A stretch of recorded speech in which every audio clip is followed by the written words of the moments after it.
Okay, may nainangutana rin sa ako ba, nagingon siya piston kit daw sa chariot pwede ra ba daw sa 150. Oh, pwede ra na sa dol, parehar na sa parehar lag piston kada ka, pareha lang sila 62 mm. Anya pag magtaod mo magtaod mo og piston sa chariot nga 150, dili niya pwede nga itaod ni dito na patay kuhaan na ni gamay kay masangko man sa bulante ang iyan diri sa tumoy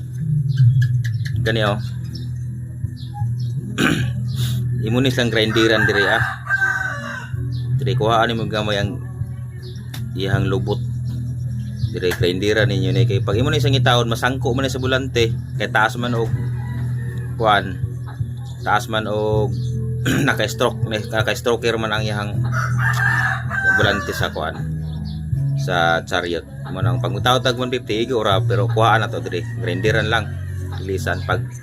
imo sa pagtao dito imo sang krangon pag di na sa mo sangko pwede na nimo siyang taod.